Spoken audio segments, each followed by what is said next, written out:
There we go. There we go. So with this, we start our new online seminar series. Thank you everybody for joining. Yes, hey, was there gonna go? Hello? Yes? Who is that? I'm not sure who that is. Anyway, somebody was talking. So we're starting a new webinar series as part of CIDOC. I guess here in CIDOC, we want to engage with our members across the world. And it's difficult to join just once a year at our national, our annual conference meeting. This year will take place in November in Amsterdam. The Rijksmuseum is hosting us. Last year was in Mexico City, and it's been so wonderful that we want to continue and not wait a whole year. So we devised this initial online seminar series together with ICOM Georgia. This initiative took place, and so we chose the topic, we chose the speakers, and we chose this format. I will leave ICOM Georgia to give more specifics on this, but I just wanted to start by saying thank you very much for your interest, for joining, and for being part of CIDOC. We're very open to hear if you have considerations or ideas on a future seminar series. Yes, please be welcome to be in contact. Mariam, can I give you the floor? Yeah, thank you, Trilce, that you have gathered us together. I'm happy to see that interest was really big, and really here we can see all the colleagues from across the globe. As Trilce has mentioned, my name is Mariam Çaydı. I'm a board member of ICOM Georgia, and I'm a curator of Tbilisi Toys and Dolls Museum, which is part of the Tbilisi Museums Union. I'm deeply convinced that well-documented collections within museums offer boundless opportunities for interpretation and exploration. For over a decade, I've been immersed in the world of museum collections and documentation, and I have always been interested in documenting different objects. And one of the challenges that occurred in the past year in the process of documentation was connected with audiovisual materials. And when documenting photos and videos, I found myself questioning whether we should focus on the physical carrier or the content it holds. This is a simple question, but it has been bothered me for some time. But last year, I got lucky to attend CIDOC conference, and I'm deeply grateful to the Getty Foundation for making it possible. The conference theme was Frontiers of Knowledge, Museums, Documentation, and Linked Data. It was very interesting, but my questions seemed basic, but I compelled to ask it. And the discussions that followed were enlightening. As Trilce already said, and other members noted it last year that one yearly meeting isn't enough for our discussions on documentation.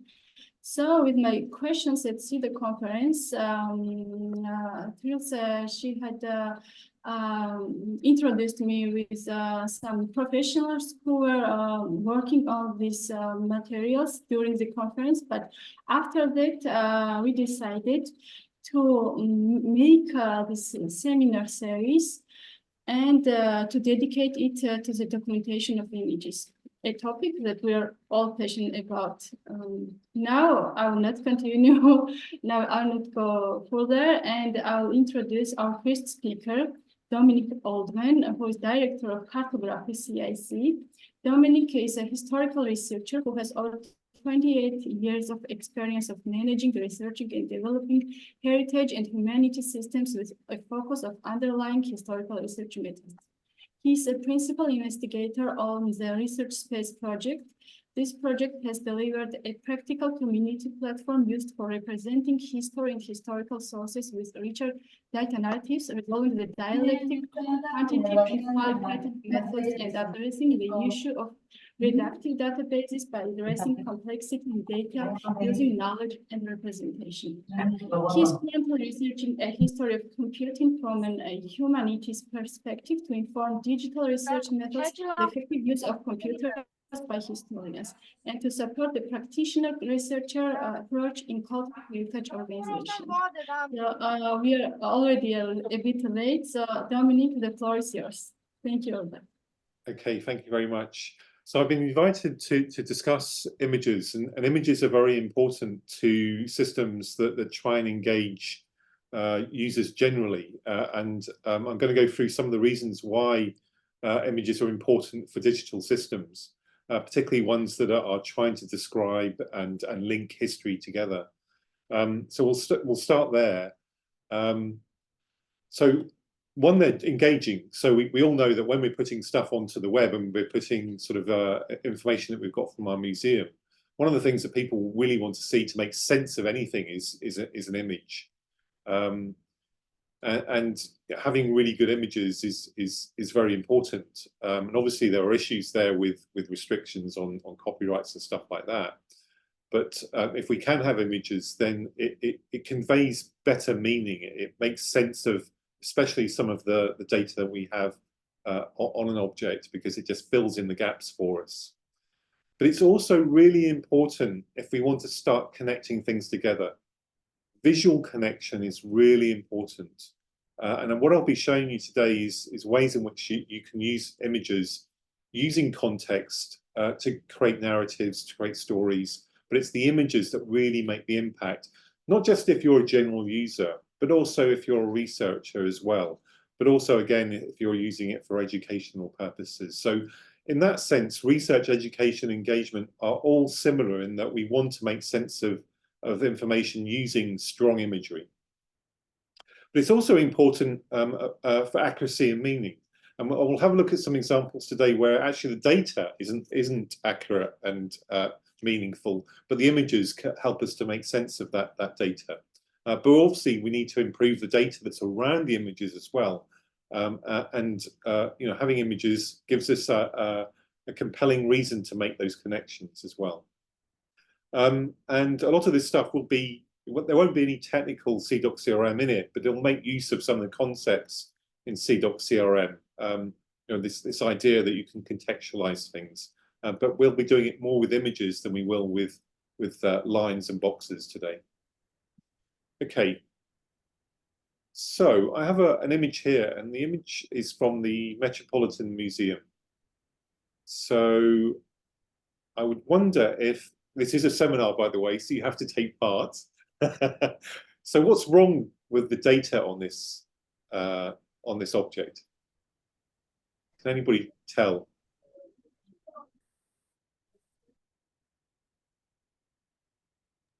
Please feel free to unmute yourself and jump in. So look at the image is very pristine, by the way. It's very nicely done. That may make you think that this is a little bit odd, given the data that's by the side of it.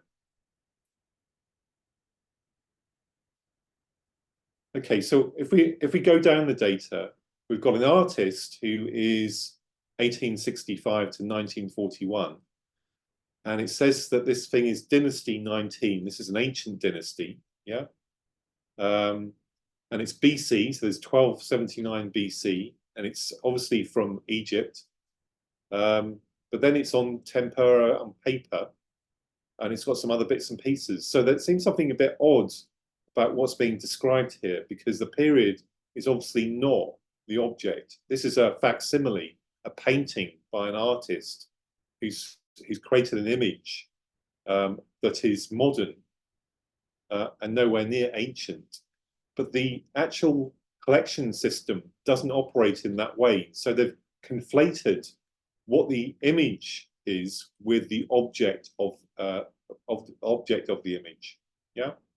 So there's some conflation of information. It's really important that we understand what these entities are. What is the object? What is the image? What is the data that's associated with what? So this isn't an ancient image at all. It's an archaeologist who's painted a picture of something that he's seen on the wall of the tomb. In terms of the representation itself, if we pretend that the larger image is the object and the one below is, all we're doing with images is we're representing them with a visual item. So we're representing an object with a visual item. But it doesn't necessarily have to be the actual thing. It can be something that represents that object in a different way, in an abstract way or in an indirect way. And so representation is quite a wide concept. And we can use lots of other images to make sense of this object if we want to. It's not just the case that we have an object, we have a picture of the object and that's it. We can do much more with this and contextualize this with images in a much greater context. So we'll talk about that in a sec. This is the sort of thing that I'm talking about, is that, you know, if we're going to use this for engagement or research or education, we need to actually start making sense of this. The data is a bit sort of sparse, and so delving into the image helps us a lot to understand what's happening in this object or what is happening in this image, and we can manipulate the images to create that that information. And here on this screen, you're looking at identifying parts of that artistic representation. And trying to identify the things that are actually within the image, which then could be connected to other things that we associate, other objects that we associate with this image, to make those connections out to other objects and things that we've got in our system. And this is the sort of representation of the actual tomb where this painting was done, which represents the wall painting inside the tomb. And here we're actually creating lots of connections to images which are of objects which are in different museums, which actually at one point were sitting inside this tomb. So we're building up these images to start to tell a story. So what I'm going to do now is actually show this in situ. So this is the site that's actually displaying some of these things.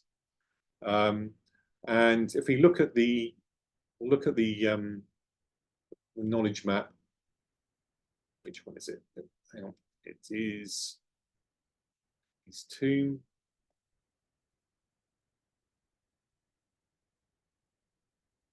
If I zoom into this, you can see what's happening is that we've got a tomb inside this structure, and we're putting this into context, and we're using images to show where this tomb is in its geographical location. And it forms part of a religious part of the village. There's a structure, and inside that structure is this tomb, and these are where all the bits and pieces are. And here's our representation. So that's what actually the thing is that the painting is of. This wall painting is sitting inside this tomb here. Okay. But it's starting to make a little bit more sense than it would do on the museum object. Now, if we take, I'm just going to refresh this, and we take, I'm just going to bring these images up, and I'm going to bring the actual image of the object up, the wall painting itself. So this is a representation of this, but they're both representing exactly the same things. Yeah, there's no difference between the image of the artistic impression of the wall painting in terms of the content of it and the things that it's trying to convey. So here is a sort of observation system, and it's operating on an image, but actually it's making statements about the object. Okay, and these are two different objects. This is an image of one object, and this is an image of another object, even though they're saying things about the same thing. Okay?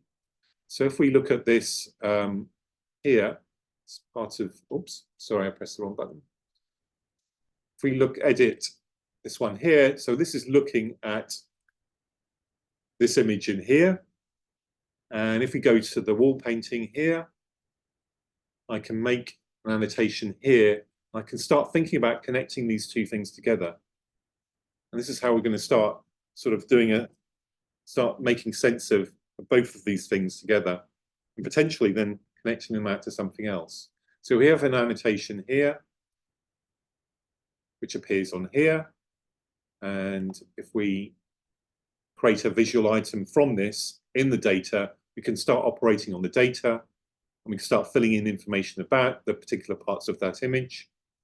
And we can have boxes that allow us to go to here and to bring it into another record for this and make the connection between the two. And as we start making these connections, we can produce systems that make better sense of these objects than just a straight linear catalog record. We can start making stories around this. This is what this tool is designed to do. Okay, so if we go back to the presentation, the images don't necessarily have to be direct representations of the images. So in a lot of images, particularly of prints, the original drawing is actually destroyed. This is the case in here where we have Japanese prints that are done by wood blocks. So the image is used to carve the engraving in, and there's lots of examples of printing that involves etching, and then taking that etching and then using it as a print and then augmenting that print afterwards. But it's still a representation. This image is still representing what potentially was on the wood block. And so then you can start saying, well, then you really need to start saying, well, what is the difference between the wood block and the print? If the only thing that you've got surviving is the end point of that print, but you want to actually talk about the techniques and the way in which that thing has been produced, then you need to be very clear about the information that you're putting next to it.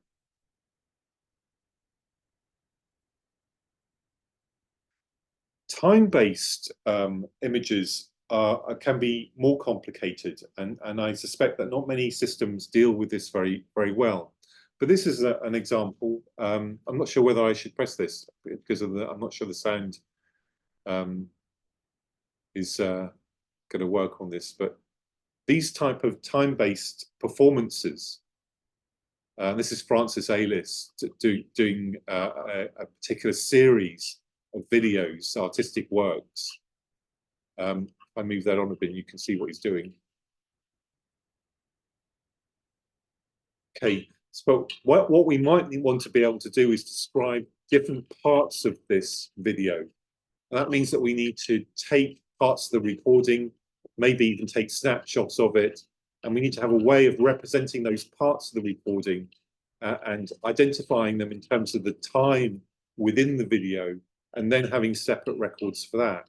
So that makes sort of dealing with imagery more complicated, and it needs the right sort of infrastructure to be able to do that. But essentially, we're taking an information object, we're taking components from that, we're putting time next to it, and then we're describing that with extra contextual information that can be associated with these time slices.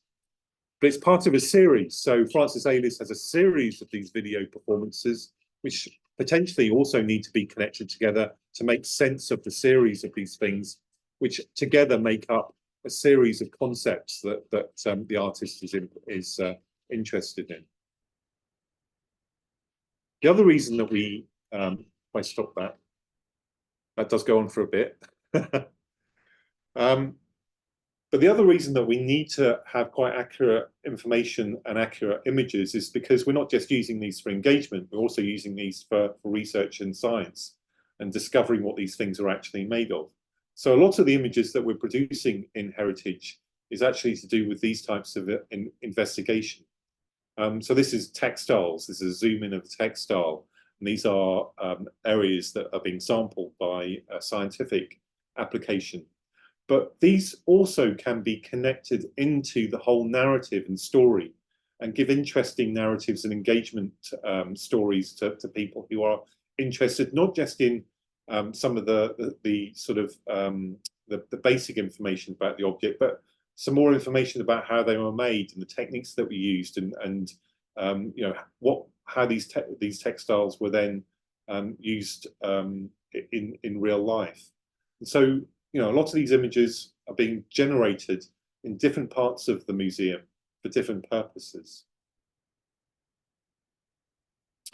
And this textile in this slide is one that came out of this wallet here. And this wallet made a journey around the world from Holland all the way to China. It was part of a sort of commercial trading voyage. In the wallet, there were lots of different things that are applicable to different museums.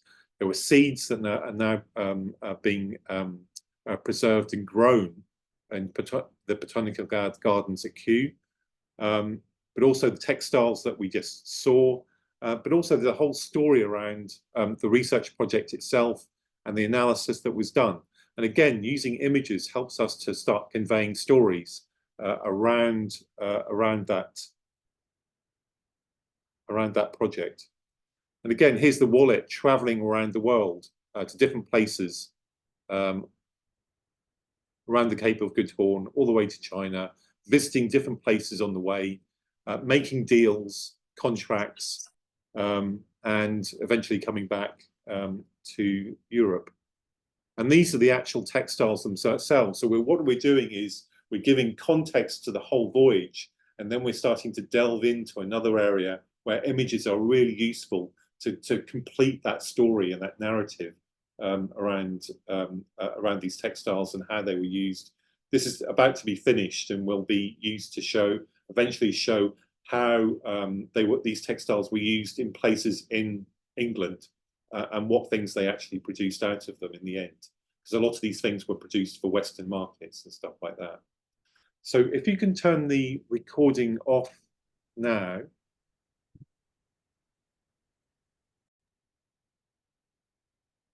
Well, thank you very much, Dominic, for this extremely interesting start of a conversation. And we have about 40 minutes, so that's great timing for questions and discussion. The way that we have framed this webinar series is that we have short presentations precisely to give attention to you, the audience. So please feel free to ask Dominic questions about the tool or about some of the concepts, or maybe you want to share how you're dealing with the documentation of images themselves and what challenges you come up with. Yeah, I was going to say that I'm just giving you a flavor of what we're using images for, but actually you will probably have ideas of your own about how you want to make use of images.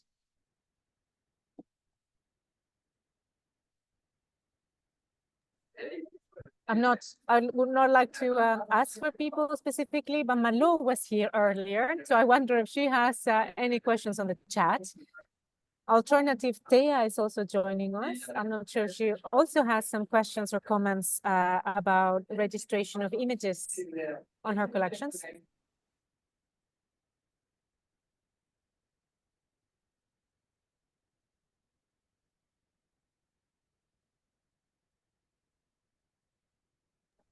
So the idea of this is that really we engage in some of the questions and that you take advantage that Dominic is here for you. And we are here for you, of course, to answer some questions. So maybe I can make a more open question. Who has experience or who's busy right now with image documentation?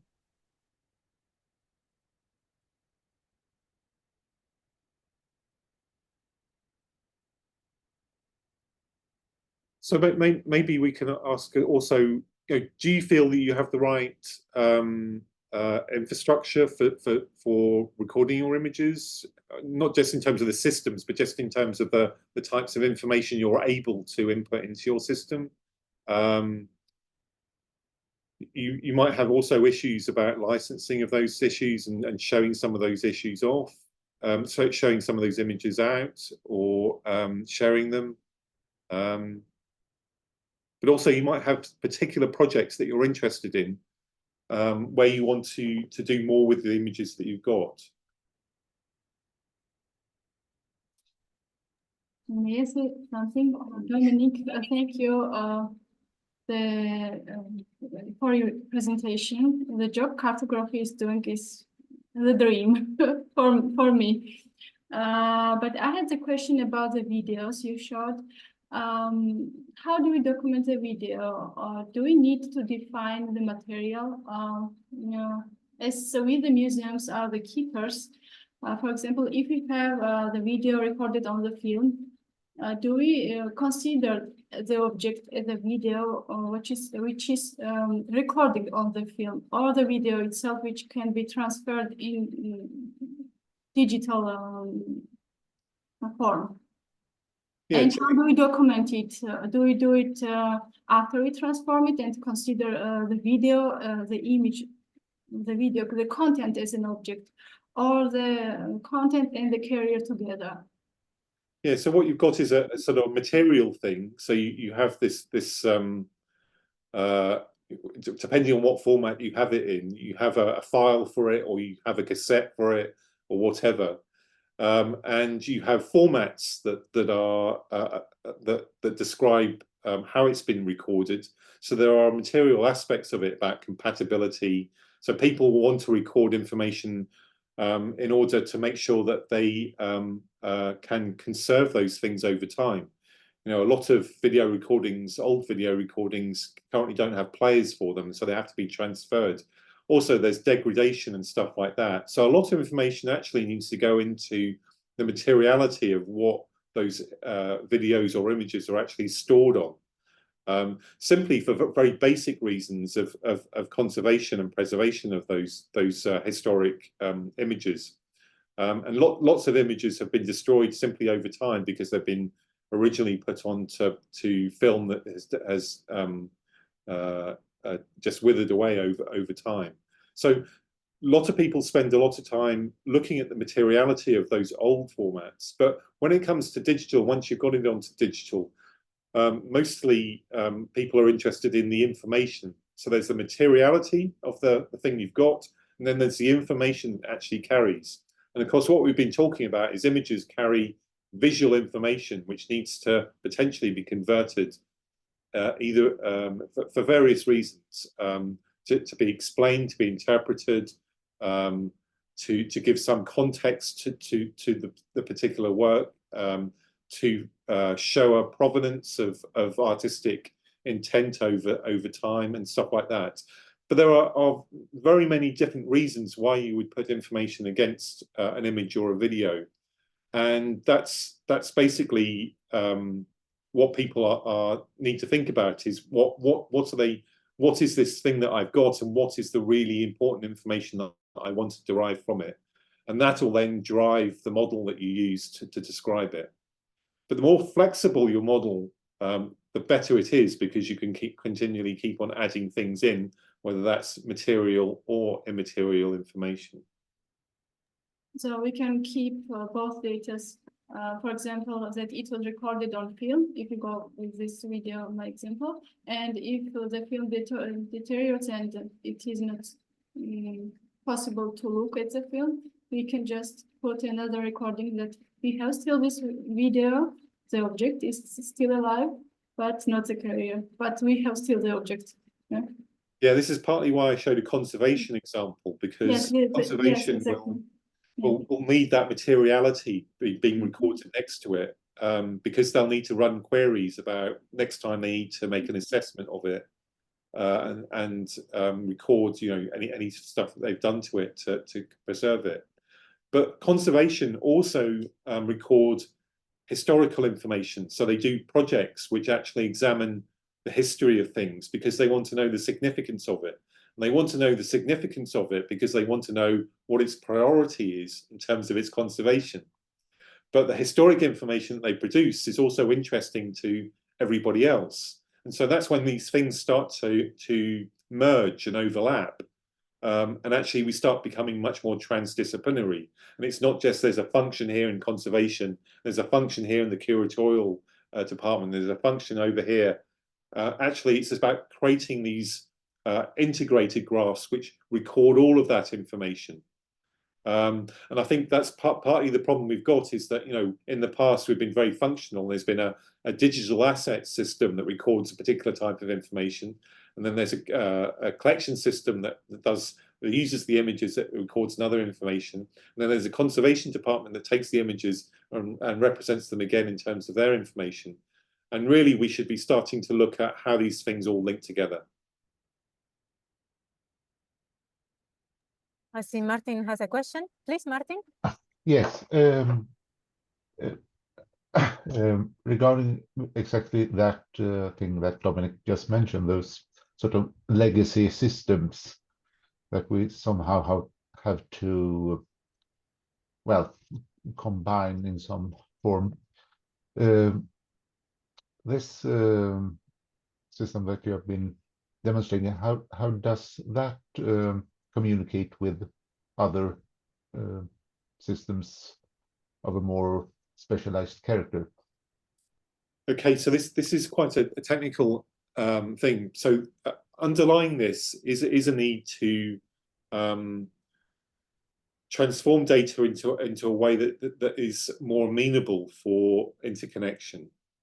So the system that I just showed you has an engine in it that allows you to define the models of other systems that are available online, whether that be APIs or SQL databases. And in the system I just showed you, there's an import mechanism. So they import objects from their own API. They make use of their own API that they're actually putting out onto the web, which other people can use. And it searches that API, then allows the conservation department to bring objects into the system, converted to this new contextual format. But it also go off to places like the Met. So maybe I should quickly demonstrate that. If I, in a second, so where are we? Trying to find, Firefox, that's it. So can you see my screen, yeah? We see your untitled document.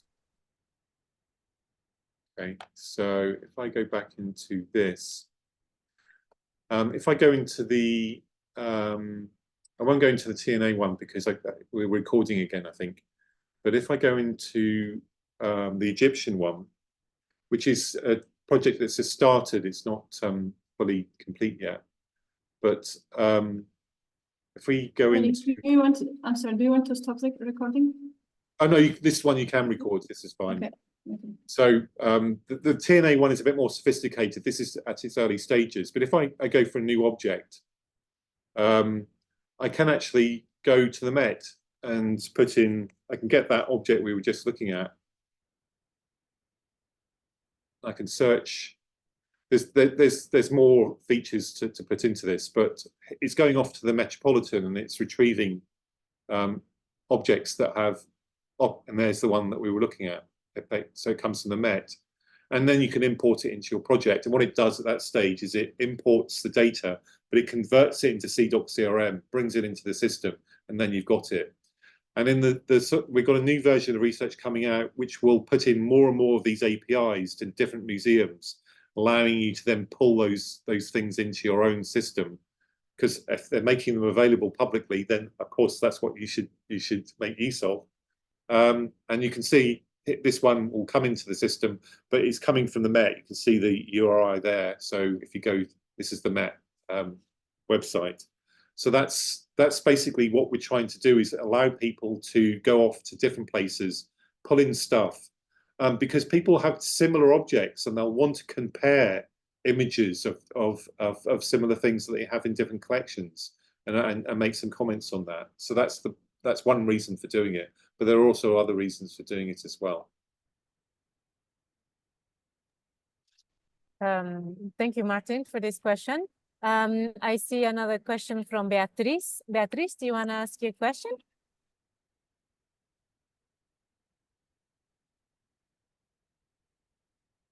She asked in the chat, in art museums, is there a way to describe the objects based on methods such as iconographic, iconological, to describe the symbolic meaning of objects? And Thea asks, she's referring to our previous question, there are data, images, but also external sources from one's research, and also possibility to link to other related records in the same institution. Yes, so what I was just showing you for external records obviously works better as well internally, because you have more control over those connections. So if the Met pull the plug on their API, then you can't use it anymore. But internally, you can set these things up a lot, and that's what the TNA do. So they've got a very good connection to their own system for bringing in that data into the TNA system, and they need that because if they're doing conservation on an archive object, they need to get the archive object record into their system to be able to do that. So the other question that you've asked though is really interesting. So where And I think, Chelsea, you'll actually have something to say about this, because this relates to the documentation definition, yeah? So we're looking at extending what we actually do record about objects, and cultural and ethnographic, anthropological information is stuff that you don't see very much of in any of these object records, and we need to see more of it. So one of the big criticisms of the digital humanities at the moment is that we're producing lots of resources, but they're sort of still stripped out of any of the economic and social aspects of the objects. That type of context is just not in those systems, partly because what we've been doing is transferring legacy data into modern systems, and that legacy data doesn't have any of that information in it. But also we haven't got the data models, the right data models to record that type of information as well. So part of this is about extending the context into those social, political, and economic areas. And that is what the humanities is about. It's about looking at history from a critical perspective, and understanding, how things have developed and changed and transformed over time. Objects are an insight into our society. The art that we produce is an insight into our society, and some of the contexts in which those objects were produced and the economic systems in which they produced gives us a real insight into our history and that change and transformation. So that's what the big thing I think that needs to go into documentation. It needs to get away from inventories and start thinking about greater context and providing a greater contribution to historical investigation. Thank you for this, Dominic. I see Cesar has also posed a question. I have a question about the process of being able to generate explicit historical context and narrative about heritage objects through knowledge base. My question is whether this can be only by previously establishing normalization in traditional databases, or are there other ways to reach the knowledge base? And there's also another question by Leticia, so maybe Dominic, see if you can catch those two. We have a digital image of an object that is not physically in the museum. We create a record in the database for this image, but the information on the object is relevant for us as well. How would we document this item? Which information will we privilege? That of the image, of the object it represents? Well, I mean, we're all open to write information about any object that we want around the world, if we've got access to the information. Images can be a little bit more problematic because some institutions will have restrictions on the use of those images. So, but I have known projects that use images internally because they've taken them on pictures when they've gone to visit the objects, and use them on an internal basis and stuff like that. But this is part of the whole culture of reuse and exchange of data. People need to become more open about what they're doing, because it's by becoming more open and combining and synthesizing what we're doing that we can improve the quality. It's very hard for individual institutions to improve the quality of what we have as a community, and we need to be able to connect those things together. In terms of, so this is a contentious area, but my current postgraduate thesis is about how databases restrict context and force you into a much more intrinsic way of looking at the world, because they're based on classical set theories and categories and tabular formats, which mean, and they don't have intrinsic semantics, and they don't support complexity. And what I mean by complexity is, what we've been looking at is objects which have lots of connections going in and out of them. And this is a completely different way of looking at data, but it's the way that we think about things. We have our synapses in our brain. We don't think about things in a tabular format in our brain. We actually think about things in a very different way in our brain. But databases, we're not configured for that. They are configured for normalizing data in a very strict way. And the more complicated the variables you get in a database, the more difficult it is to make use of that complexity, or indeed to introduce errors into the database. And that's why lots of databases are very intrinsic. They don't go into lots of different transdisciplinary areas. In your institution, you'll have a database for this, and you'll have a database for that, and you'll have a database for something else. We're talking about in systems that interconnect in multiple ways across different disciplines, getting away from functions and going into process. And I would suggest that we need different technology. And the technology that we need is knowledge graph systems. The people who are using knowledge graphs are people like Google. They have a knowledge graph, but they don't give you the technology. They're doing it top down. We need to do knowledge graphs bottom up. And that's how we connect as well. We connect with each other through these graphs. Databases can be configured to produce linked data and CIDOC CRM, but it's another step you have to take to publish it out into a semantic forum. So much better if users can have that power on their desktops, be able to extend the categories of information directly in the system, and not have to have layers of technology in the way that impede what they want to do with the information. And that's why so the research-based system is based on this knowledge graph system, but actually all the reasons I've given you were not my original reasons. They were the Andrew Mellon Foundation's reasons. They wanted it to be a graph. They wanted it to use the technology that it does, because they were hitting these barriers all the time with the funding they were giving to lots of different projects, which couldn't talk to each other. Potentially it could, but there were too many different technologies involved, too many layers of technology, and so they became static, and lots of them became obsolete. We need something that we can, as subject experts, expand and expand, because that's how you keep things alive. It's our knowledge that keeps things alive, and the more barriers, technical barriers you've got to that, the more static they become, and the more obsolete they become. Thank you so much for this, Dominic. And I'm looking at the time. Sorry for this. I hope you're not listening to all the bells around me. Everywhere here it says it's 6 p.m. in Central European Paris time. And so we're coming to the end of our seminar. Again, Dominic, super thank you for taking the time for preparing this, for sharing some of your projects and your ideas. Thank you, everybody, for joining and for daring to ask your questions. Please think of more questions and feel free to send them to us, or come for the next webinar. We have 2 more in our series. Tools and standards available on 26 April. And the last one will be on digital challenges with 3D and artificial intelligence and this kind of stuff on the 26th of May. These 2 seminars will be at the same time of today, from 5 to 6 Central European time, Paris time. We're following ICOM's time. We will send again a few days in advance the Zoom link, which we hope is not going to change anymore.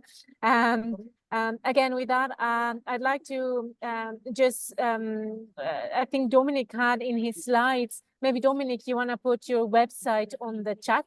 Do you have it on the handy, so that you are able to send, take a look at what he's doing. Dominic is having actually a few one-day workshops online. I think this might be filled, right? So maybe I shouldn't say anything. But we'll do another one though. If you're interested okay. in a CIDOC CRM, full sort of CIDOC CRM tutorial, then we can do that.